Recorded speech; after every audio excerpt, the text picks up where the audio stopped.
Hello mga kaibon, so nandito tayo sa aking aviary ngayon. So ayan, yung mga ibon natin dito sa fly. So ayan mga kaibon. So tatlong klase lang po yan mga kaibon na nandito sa fly. So ayan mga kaibon, mga heavy pied na palo, mga silver na palo, at saka emerald. Yan lang po yung klase ng aking mga ibon.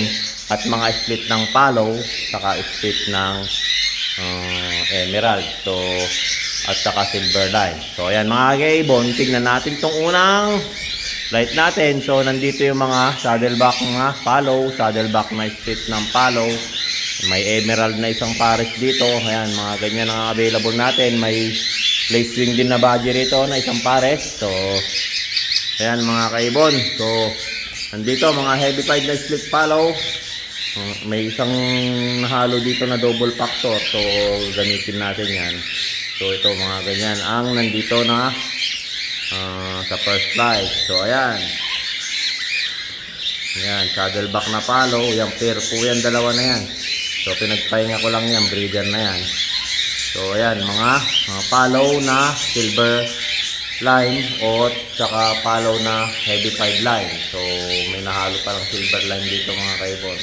Pero mga yan, mga heavy pied na split ng palo, mga pearl pied na split ng palo, heavy pied line. So ayan mga kaibon, kung nakikita nyo. So andyan na lahat.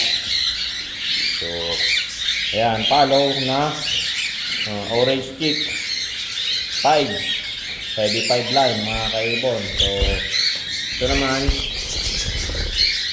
white face pearl pied, heavy pied line. So ayan mga kaibon.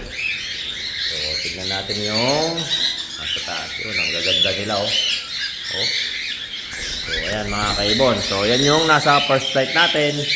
Tignan naman natin dito sa pangalawang flight. So ayan, andito naman yung pangalawang flight. Dito yung mga silver natin na mga kakatail. So ayan. Excuse me. Double factor na palo mga kaibon, double factor na pastel. So ayan, palo na silver lime, saka ito split ng palo to, silver lime pastel gray. So ayan, marami sila dyan mga kaibon, mga palo na silver lime, mga double factor na palo, mga single factor na palo pearl, palo na pastel na silver lime. So ayan, yan lang po yung mga klase dito sa second flight. Si silver line saka silver palo. So ayan mga kaibon. Ayan yun, cinnamon naman na hen yan na silver line. So titignan natin kung magagamit ka natin yan kasi galing bundok yan eh. So ayan mga kaibon. So ito yung second flight natin na mga silver lime saka silver palo. So itong pangatlo naman na flight natin, nandito yung mga black-headed emerald saka black-headed lime saka may palo tayo dyan na emerald. So ayan mga kaibon. So mga black-headed na emerald saka palo emerald, hindi pang-out po yung palo na emerald dyan mga kaibon. So yung mga yan, mga black-headed. Saka may isang pares tayo dito na crested na palo saka fresh breed ay top head. So ayan mga kaibon. Ganyan kasi ako pag pinagpapares ko yung mga parakeet. So ayan mga kaibon.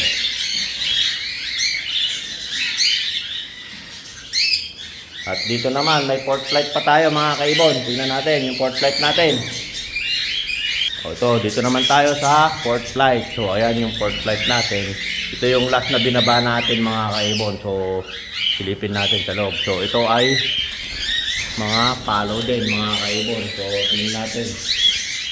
So ayan o. Lapit natin kasi medyo malayo tayo. Pasok natin sa kabila. So para makita nyo maigit. Yan. So ito mga kaibon o. Ayan, mga palo din to. Saddleback palo. May palo pied na silver line, may palo pied na heavy pied line, may double factor na mga palo dyan mga kaibon, saka may palo na silver factor. So halo-halo to mga kaibon, hindi pa kasi naka-separate. So, ayan. May double factor na hollow pearl. So, kung nakikita mo yan, mga kaibon, no, nakikita nyo, halos puro palo, saka may single factor dyan na silver line. So, ayan, no, nasa gilid. Stock na po yan. So, silver palo na single factor. So, split ng palo. So, ayan, mga palo pearl. Nakikita nyo, mga kaibon. So, ayan. Tignan natin. Dito naman sa baba, ito yung pinagpapares na puto. Ito yung single factor na 5 na pastel, palo, saka isang white face 5 pearl. Split ng palo, single factor din yan, mga kaibon. So, kasi may gagat, may bigo yata sa pa. So, ayan, mga kaibon. Tapos, ito naman yung pinagpapares ko na dark form na emerald. So, ayan, mga kaibon. Para sa dark form yan. So, tingnan natin.